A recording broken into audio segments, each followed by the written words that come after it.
Hey Pioneer fam, thanks for coming back for our next video. This is decks you should know from the Pioneer format part 2. This is part of our beginner to intermediate introduction or reintroduction to the Pioneer format. If you want to know what decks are in part 1, the link should be down below and I'll try to add a card in this video. So this is more meant as a quick general overization, not a specific of the decks. We get a little bit more in-depth with our deck guide breakdowns, which are usually between 10 and 25 minutes of the more important decks and probably 7 to 10 minutes for a little bit of the lesser played, lesser known decks. Mono White Humans is one of the premier aggro decks in the Pioneer format. This is a deck that is your traditional aggro deck. It doesn't combine, combo elements like other decks we'll discuss in this list. There's no real reach in the form of haste creatures or burn spells. So this is more of a traditional aggro deck. It has a little bit of disruption in the form of some of its taxing effects from its creatures. That said, you get on the ground early with things like Dauntless Vanguard, Hopeful Initiate, Recruitment Officer, and a one of Kythian. It's very important for this deck to curve out and try to kill the opponent as quickly as possible, as once again, it doesn't have those disrupting elements like a deck like Spirits, or say a deck like Heroic that we'll talk about later in this video. Coppercoat Vanguard and Thalia Lieutenant either pump the team, make it more difficult to kill for your opponent to kill your creatures, or do a little bit of both. Thalia is your main way of taxing especially the Rakdos mid-range style decks and the blue-white control decks to keep them from casting their spells. And then obviously Adeline is kind of the preferred finisher in this deck. Adeline is one of the only 3-drops you'll see. Sometimes you'll see Brutal Cathar in some of these lists, just depending on whether the deck goes a little bit more grindy or a little bit more removal based. And then this version chooses to play a couple copies of Knight Errant of Eos.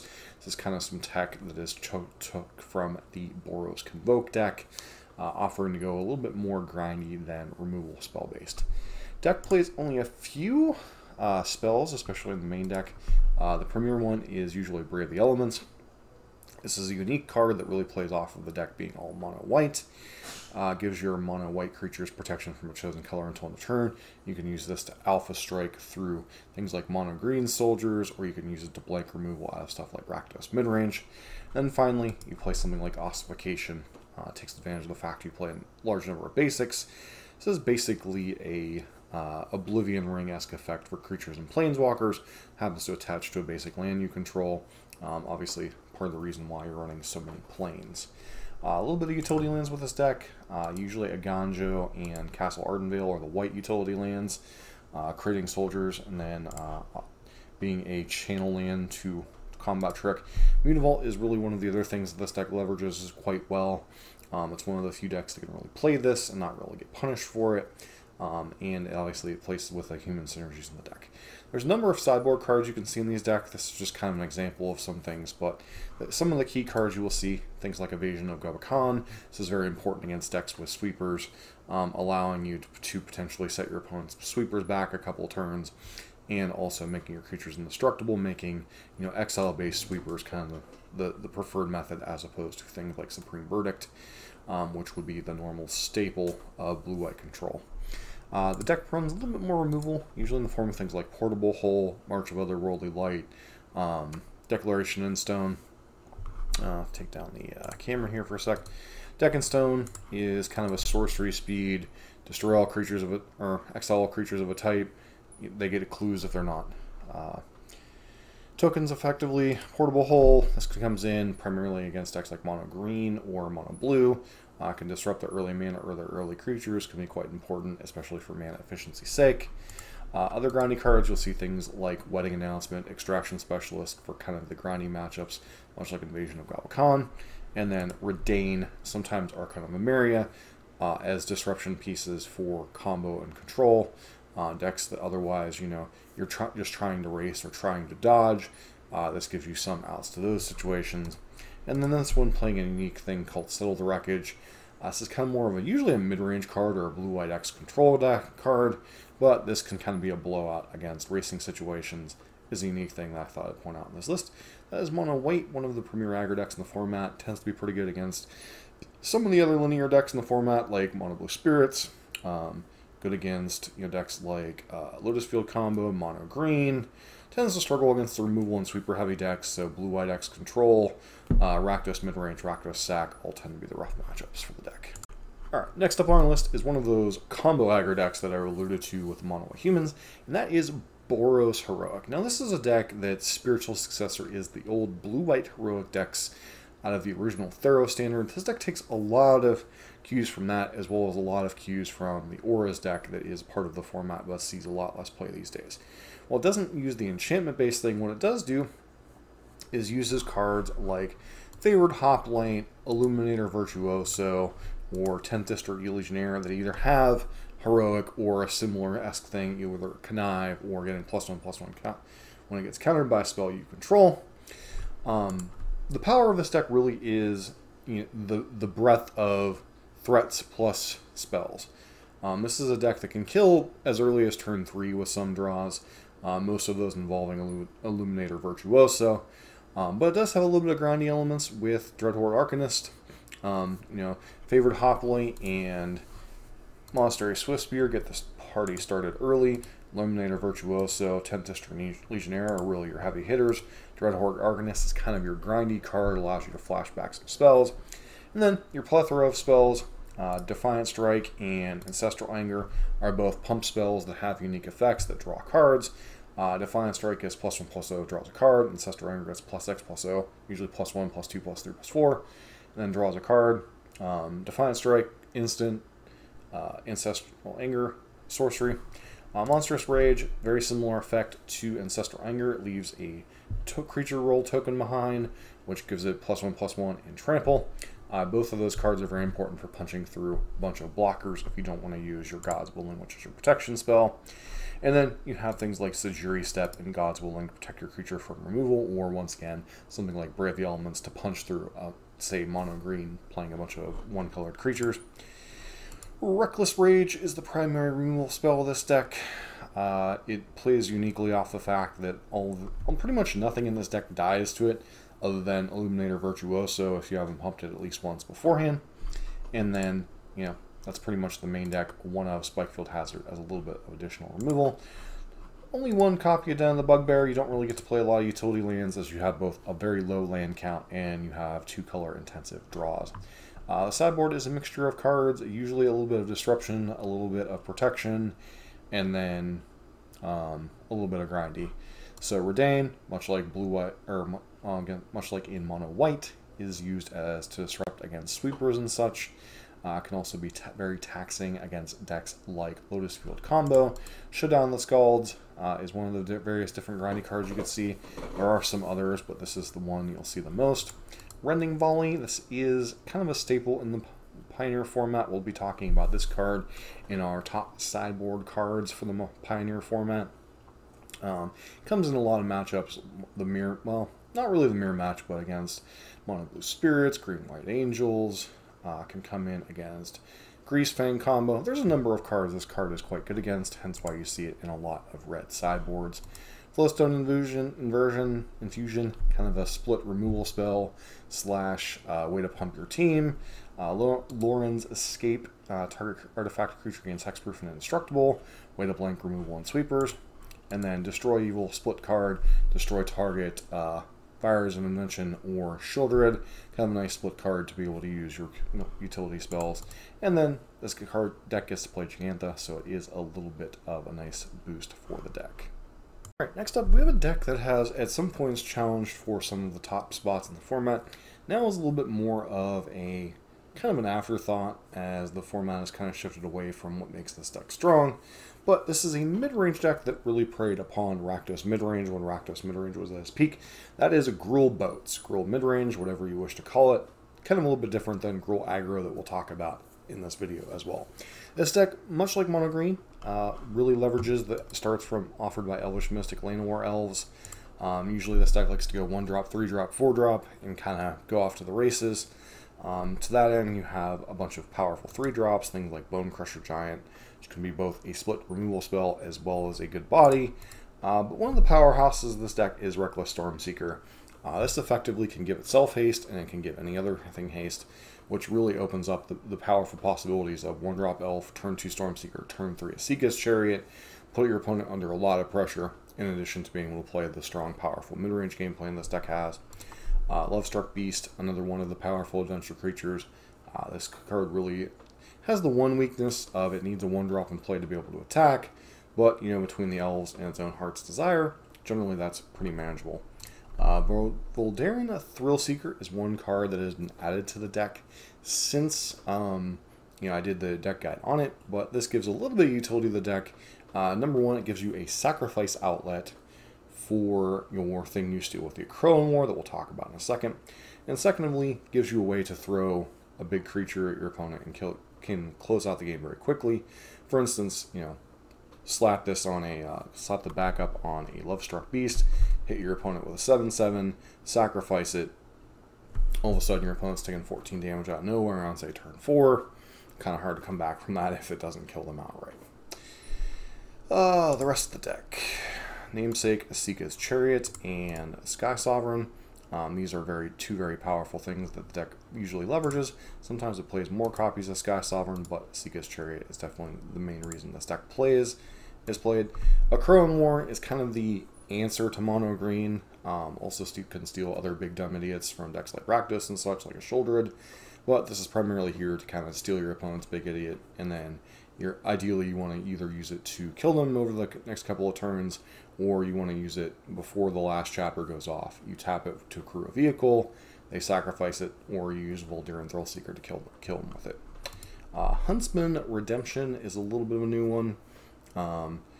This is new tech that they're trying out. I don't know if it'll end up sticking in the archetype, but Chapter 1 creates a beast. Chapter 2 can search the library for a creature with basic land, allows you to basically tutor whatever you're looking for, and then gives you a mini overrun effect to help close out the game. Don't know if this will end up being better than some of the vehicles, but I can see some spots where this is relevant. As far as the cards, you know, you do once again get to play Gigantha. This deck needs a little bit of disruption, as it's not the fastest deck in the world. Sure, it does have the 1-drop into Reckless Stormseeker, into Chariot or Lovestruck Beast. However, it does struggle to close out the game quickly. You know, it can be a turn 5 deck, so it needs a little bit of disruption for combo decks like Lotus Field combo, so you see things like Damping Sphere and the Stone Brain. See Unlicensed Hearse for things like Grease Fang combo. Gruul Charm is a nice split card. Says blow up your opponent's flyers, so good against spirits. Kind of I forget what the name of the card is, but basically a way to get around your opponent's blockers against something like mono green. So pretty reasonable card overall. And then the random gain control of your own permanents can be relevant if your opponent's stealing some of your crap, like the Mirror Match, or against Exploitation and Treachery. Cindervines, nice disruptive piece against Lotus Field combo, while also being some hate against permanents like Leyline Binding or Fires of Invention. Thrun, quite nice card against blue-white control. Running Boulevard Khan talked about, and the Festivities, good against decks like mono white and mono blue, low to the ground aggro decks. Obliterating Bolt, this is kind of a nice removal spell against planeswalkers and creatures. And that is Gruul midrange. Good against some of the other midrange decks. Kind of struggles against decks that go under it a little bit and can struggle against combo decks. So this is more the slightly go big midrange killer of the format. Alright, everything that Gruul midrange is not, this deck is, and that is Gruul Aggro. Now Gruul Aggro is a low to the ground aggressive deck that really plays off of the haste mechanic. Has a little bit of reach in things with play with fire and a Tarkus command, but really this deck is designed to kind of be the pseudo burn-ish deck of the format.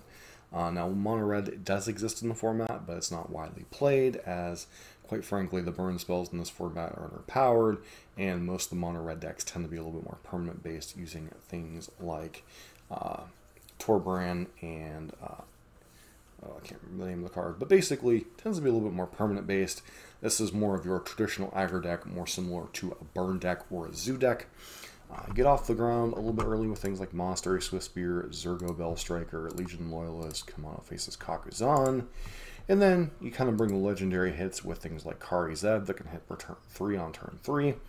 You have Feldin, which is a hasty card that has a little bit of text against it, but is mainly just a legendary card with haste. Questing Druid, a new one for Miles of Eldraine, allows you to have a little bit of card advantage while having a growing Dryad Quirion Dryad-esque effect, where whenever you cast a spell that's not green, basically it grows. And then the rest of the deck, Hasty Threats, Gallia of the Endless Dances. Basically, when you attack with 3 or more creatures, you can discard a card at random to draw 2 cards. You have Ruby Daring Tracker, which is if you control a creature with power 4 greater, gets +2/+2. It's also randomly a mana dork. And then you have Samut, which allows you whenever a creature you control deals combat to its player and enter the battlefield this turn, draw a card. Nice way to have, take advantage of all your hasty cards, get the card advantage flowing. Reckless Bushwhacker as a way to kind of close out the game, hit your opponent for a lot. Witchstalker Frenzy is an interesting one. It is kind of similar to Obliterating Bolt, except obviously it doesn't hit planeswalkers, but it does get costed down for each creature you attack with, making this quite a nice card to deal with things like Shouldered or Old Growth Troll, any of the big dumb idiots that have X5 or less. And then, as we already talked about, Atarka's Command is a nice way to close out the game, along with Reckless Bushwhacker. The sideboard is a mixture of threaten effects, removal spells, and utility spells. Cindervines is both a punishing effect for decks like Control and Lotus Field combo, while also being a disenchant effect. Leyline of Combustion doesn't see play in all this, but is a nice way to punish your opponent who's trying to sit back on a bunch of removal. Or things like Mayhem Devil, quite nice in the Rakdos S mashups. Witchstalker Frenzy is already in the main deck, but nice removal spell for things like Shouldered. Karizev's Expertise is a threaten effect that allows you to steal anything and also play another spell from your hand. Quite nice in your kind of finish the game turns. Strangle, nice cheap removal spell, and then Running Volley, we've already kind of sung its praises. Sees play in basically almost any deck that plays red. I'm going to preface this next deck, which is Fires of Invention, by saying there are essentially 2 different versions of the deck. We're going to be going over the Keruga version of the deck. There is another version of the deck that's the Yorion build. Basically, the difference between the two: Keruga, you have to play cards X3 or mana value 3 or greater. Yorion allows you to play things like Trial of Ambition, Omen of the Seed, Beanstalk. Beanstalk from the new set. Keruga is a little bit more powerful, but has the cost of you're obviously not allowed to play any 2-drops in your deck. That said, there aren't that many great 2-drop enchantments or creatures, so you aren't missing out much other than the fact that you are a little bit behind the 8 ball. The power of this deck is obviously based around Keruga, but also the combination of the cards. Fires of Invention, which allows you to play spells for free at the cost of not being able to play spells during your opponent's turn. An Enigmatic Incarnation, which allows you to sacrifice enchantments to get a creature that's X+1, similar to a style of a birthing effect with, kind of the cost of you have to sack an enchant to get a creature. But, it is a powerful effect if you can get it into play, especially when you're packing things like Leyline of Binding, which is made cheaper by all the domain that you're playing with the different tri-lands and everything. The mana base in this deck is a little bit clunky. This deck is a little bit slow to get off the ground, but once it gets rolling, it's very difficult for other mid-range decks to beat. To get around the mana cost, you have Touch the Spirit Realm, which you can use the channel ability to kind of blink your opponent's creature out for a turn, buying yourself a little bit of time. Bone Crusher Giant to be able to stomp your opponent early plays. Some of these variants, especially in the main deck or the sideboard, sometimes you'll see something like Brazen Borrower is a very similar thing, just to buy time. Temporary Lockdown is one of the better sweepers this deck can play. Obviously, you're not playing anything X2 or less, or mana value 2 or less, so Temporary Lockdown basically gets your opponent's crap, doesn't touch yours. Pretty good sweeper against decks like Humans, Spirits, etc. Fabled Mirror Breaker, another powerful card. This card gives you a lot of value, while also playing quite nicely with both Fires of Invention and Enigmatic Incarnation. And then Leyline of Binding we've already kind of talked about. Now the rest of the deck is basically bullets, so to speak, from your enchantments. Different versions play different things, but primarily you'll see copies of Heliod, allows you to rebuy enchantments that you sack, kind of keep the chain going. Omnath, some of these versions play Omnath, some of these versions play Shouldered. Really you only have room for one or the other. Omnath is a little bit better against the aggressive decks, allowing you to gain a little bit of life, a little bit of advantage. Shouldered is good. It's okay against the aggro decks, gains you life over turns, not as good as Omnath, but does have the powerful thing going for it that it is very good against control and combo if it's an unanswered threat. Elish Norn, this one's a little bit more narrow, but is decent in a lot of matchups, especially decks like Green White Angels, any decks that rely on You know, ETB triggers, so good in the Fires mirror matches, good against any type of Omnath or Elementals piles, which, though they are infrequent, is an interesting card to have as a bullet. Tulsa Mirror is one of your go-to fetches in the early turns against aggro decks. Kenrith is a powerful card you have, especially if you have Fires Dimension in play. This is a card that you can leverage your mana every turn, gaining some advantage, whether it be returning things from the graveyard, whether it be drawing cards, you know, giving your creatures haste and smoking your opponent out of nowhere. Very powerful thing, but, you know, once again, space is limited, so you only have so many bullets. Then finally, we already talked about Leyline Binding. Leyline Binding is a 6-mana spell that you often get to play for 1, 2, 3 mana. Remove one of your opponent's permanents. Sometimes you don't even play it to remove your opponent. What you'll literally have is like a turn 3, end of turn, say play tap land at the end of your opponent's turn, flash in a Leyline Binding, untap, cast Enigmatic Incarnation, sack it to go get one of your 7-drops. It's often a way to pull ahead of the game. Now, deck plays a couple of different 3-drops in this version. There's a third one there are 2 others that see play. Titan of Industry is, you know, kind of a nice catch-all, blows things up, puts multiple bodies into play, etc. Another one is Agent of Treachery. Now, Agent of Treachery is a little bit better in the Orion version where you can blink it, but does allow you to steal your opponent's most important permanent, whether it be a land, planeswalker, another creature, etc. The 2 this version are choosing to play is Coma, which is a very sticky threat, especially if you don't kill it on the first turn. Then you have to find ways to exile it. You cannot kill it once there's another Serpent in play, basically. And is a 6/6 that's constantly putting a 3/3 into play each upkeep, yours and your opponent's, so it can get out of hand very quickly in terms of winning the game. Atraxa Grand Arbiter. Obviously, this is kind of the card advantage thing of the deck. Allows you to draw a bunch of cards. And you can blink it with things like Touch of the Spirit Realm, etc. But very powerful card to have access to. And then sideboard, we'll get going here quickly as we've already kind of spent a lot of time on the deck. Archon of Absolution, protection from white. Creatures can't attack you or planeswalkers you control unless they play 1. This is a nice taxing effect. Once again, slowing down the aggressive decks. Temporary lockdown. Sometimes you'll see Deafening Clarion against the aggressive decks. Redain is a way to tax the other, you know, combo and mid-range decks. Notion Thief is another kind of bullet against any type of deck that's cantripping a lot. So is it Phoenix, you know, control decks, etc. Supreme Verdict is a nice one of Sweeper. Thought Distortion, good against the combo decks and against control decks. Leyline of the Void is kind of your go-to hate card against the Greasefang and as a Phoenix decks. Mystical Dispute to fight against Spirits and Blue-White X Control, both of which can turn matchups. Finally, Karuga or Yorion, whatever your preferred companion is. Way to accrue advantage in basically any game. But that is Fires in a nutshell. Great against other mid-range decks. Kind of sucks against anything that's playing Flash or a bunch of counterspells. Is okay against the aggro decks. So this is generally a deck you want to pull out when Rakdos mid-range, Gruul Vehicles. Those decks are kind of the ruling of the format. And this deck has an okay mono grid matchup. Alright, next deck on the party. This is Omnath to Light. This used to be Niv to Light. This is a deck that sees some amount of play. I debated whether to put it on this list or not. But basically, this is a powerful mid-range deck that doesn't really utilize the synergies of something like Fires of Invention. Instead, it's built largely around the card Bring to Light. Now, Bring to Light is a tutor effect that for each color you pump into mana, you can get a spell of that mana value's cost. So minimum X2, sometimes X3, X4, X5. So basically, most of your deck is built around leveraging the ability to go find anything X5 or less. So you are mainly built around Omnath, Locus of Creation. These decks used to be built around the card Niv Mizzet. Niv Mizzet. I'm drawing a blank on what the name of Niv is.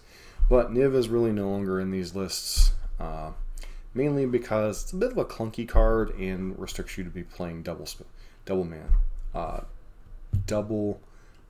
mana cost in your thing, so you have to have black-white or blue-black, etc. So this deck is more able to leverage things like Fable of the Mirror Breaker, Leyline Binding, you know, the powerful monocolored cards. Chain to the Rocks is another thing you get with this version.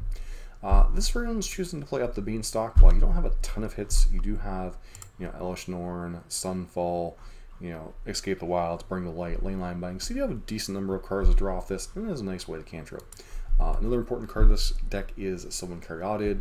It is a very difficult to kill mana dork that can be a blocker against early aggression. And kind of ties the mana of this deck, which is very 5-color intensive, quite nicely together. The rest of the deck, Selfless Glyphweaver is a nice bullet target for Deadly Vanity. Choose a creature planeswalker, destroy all the creatures and planeswalkers. Quite nice against aggressive decks and other mid-range decks, basically blowing the board, say leaving your most powerful threat behind. Valki, Tibalt Cosmo Imposter, 7-mana planeswalker you can get for just 5 mana, is a card that, especially if you play it on open board or if your opponent only has 1 threat, you can exile it and then turn around, cast it the next turn, and then start accruing advantage, or you can just exile, get to its ultimate very quickly and threaten to win the game. The rest of the deck, you have some sweepers, things like Sunfall, Supreme Verdict, Deafening Clarion, Unmoored Ego is a nice bullet against the combo decks, and then obviously this deck is built around Omnath. Some of the versions play Fabled Passage. As you see, this allows you to really leverage Omnath to be able to play, get both sides of the landfall ability, both gain some life and get the extra mana, which can really pull you ahead, very similar to playing Fires of Invention on a key turn. And then, it's basically what the main deck does. Sideboard, usually a bunch of the format's greatest hits, Thoughtseize for the control combo, Running Volley, Spirit, Greasefang, Humans, Dovin's Veto when you're fighting against combo and control, Unmoored Ego as additional things against combo decks, Lotus Field potentially against mono green, and Reckoner Bankbuster as a way to kind of the grindy matchups. This deck, once again, much like Fires, kind of preys on the mid-range decks of the format. Gruul Vehicles, Rakdos Sack, Rakdos midrange.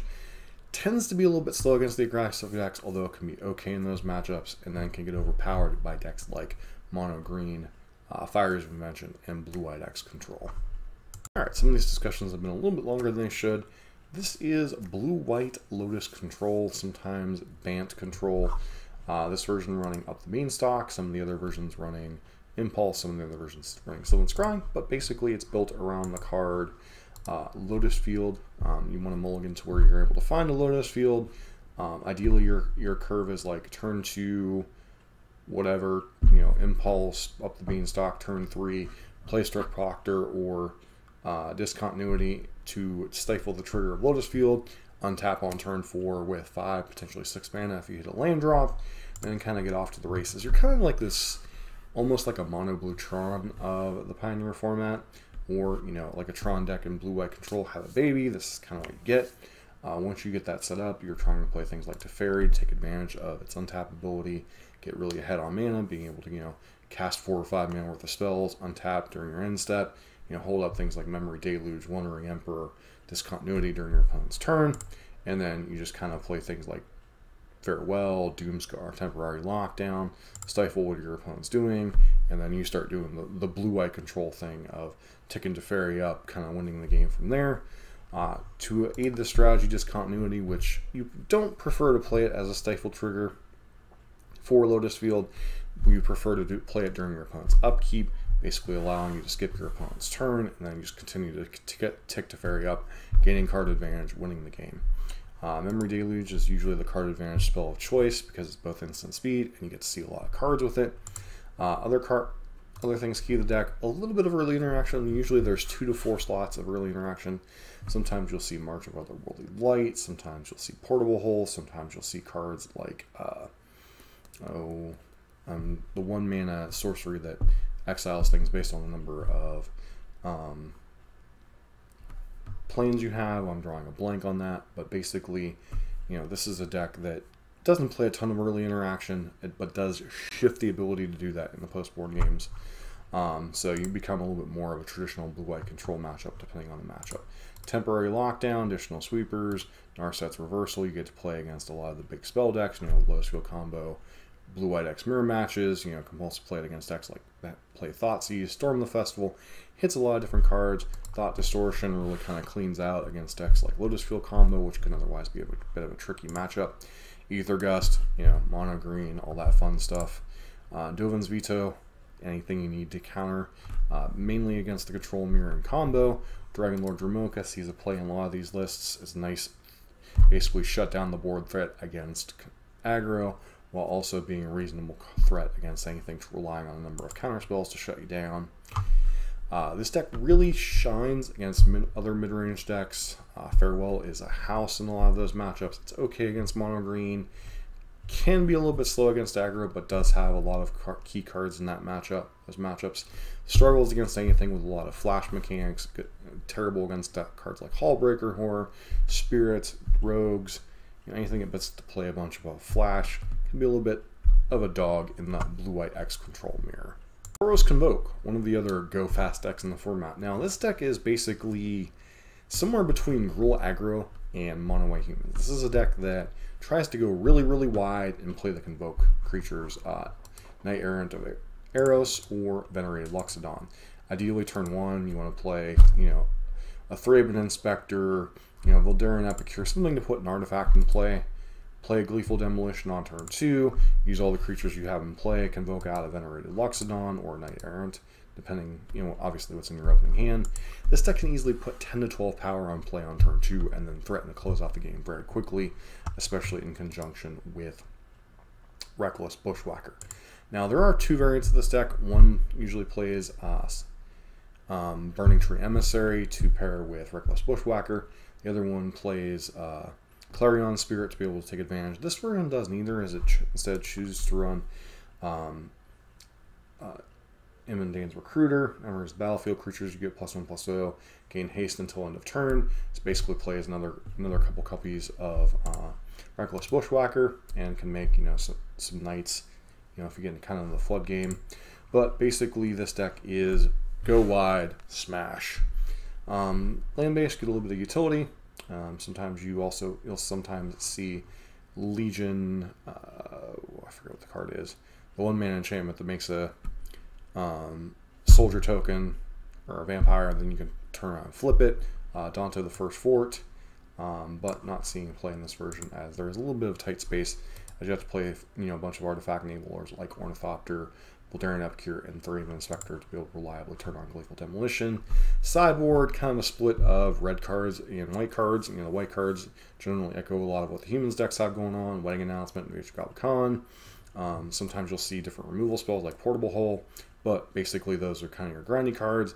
And you'll see removal spells like Forge Devil and Rending Volley to help fight against other early aggro decks. Run a random Pithing Needle here. Just a nice catch-all, and then obviously you get to play Giganta, so why don't you? This deck is a little bit faster to the ground, very good against, decks that are trying Goldfish, mono green, very good against Lotus Field combo, those kind of style of decks. It does have a little bit of a grindy element with Knight Errant and Wedding Announcement, but typically struggles against decks with Quick Sweepers, Temporary Lockdown, Supreme Verdict. Can struggle against decks like Rakdos Sacrifice if they get their engine rolling with Mayhem Devil able to ping down your creatures, but this deck can threaten to put an overwhelming amount of power into play and just kill your opponent before they can get set up. That's your kind of deck. This is a deck to look into. And finally, Rogues. Now this is a tempo deck very akin to Spirits, a little bit more. It's kind of like Spirits and Rakdos Midrange had a baby, but it's not quite as good at doing what either deck does. This deck plays a lot of the quick flash creatures like Thieves Guild Enforcer, Fairy Mastermind, Soaring Thought Thief, and Brazen Borrower to have this kind of tempo orientation early in the game. Gets to play things like Fatal Push, Drown the Lock. You also have this milling sub-theme with Thieves Guild Enforcer and Soaring Thought Thief. Your hammer against the aggro decks is Nighthawk Scavenger, which is a 1/3 that grows exponentially as you're milling your opponent with all different card types. Can help in the racing situations. There's some split between Shieldred and Into the Story, but most lists tend to settle on Shieldred as kind of your closing game thing. And then, you have a little bit of other removal, things like Go for the Throat, etc. So basically you get to play this kind of hybridization between Spirits and Rakdos Midrange with the thing of your creatures are a little bit less powerful than Spirits and your disruption's a little weaker than Rakdos Midrange. But, if you want to play a true tempo deck that has a little bit of a control element, this is certainly the deck for you. Get to see a lot of the same things, additional counter spells for combo decks, control decks. You see additional removal spells for the aggro decks, or just being the ability to deal with certain things like Greasefang.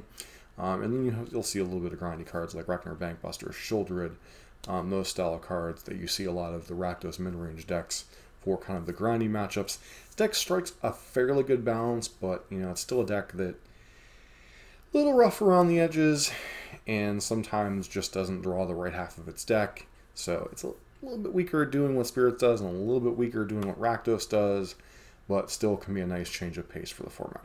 I apologize for some of the discussions taking a little bit longer, but decks like Fires, as we mentioned, and Omnath to Light just have a lot of moving pieces. So sometimes it takes a little bit longer to explain them. It's almost like doing a miniature version of the deck guides that we've already talked about. But that is decks you should know for the Pioneer format part 2. Now there are still some decks we haven't covered that see play on the fringes of the format. Decks like Green White Angels, and I'm sure there are a few others that aren't quite coming to mind right now. But, so there might be a part 3 somewhere down the line if there's enough decks to throw into it. But I feel like this covers you for most of the decks you should know in the Pioneer format. Once again, part 2. And if you want to look into a little bit deeper dive into decks, check out our deck guides for a specific deck that interests you. There's kind of a playlist of that. There's like 40 or 50 different decks we've covered. We've gone into details of some of the sub-variants. For instance, there's a separate one for blue-white control, an Azorius Lotus field control. There's different ones for the different variants of Greasefang. You have the Abzan version, which is the primary, and then you'll see one that's like Mardu and Esper.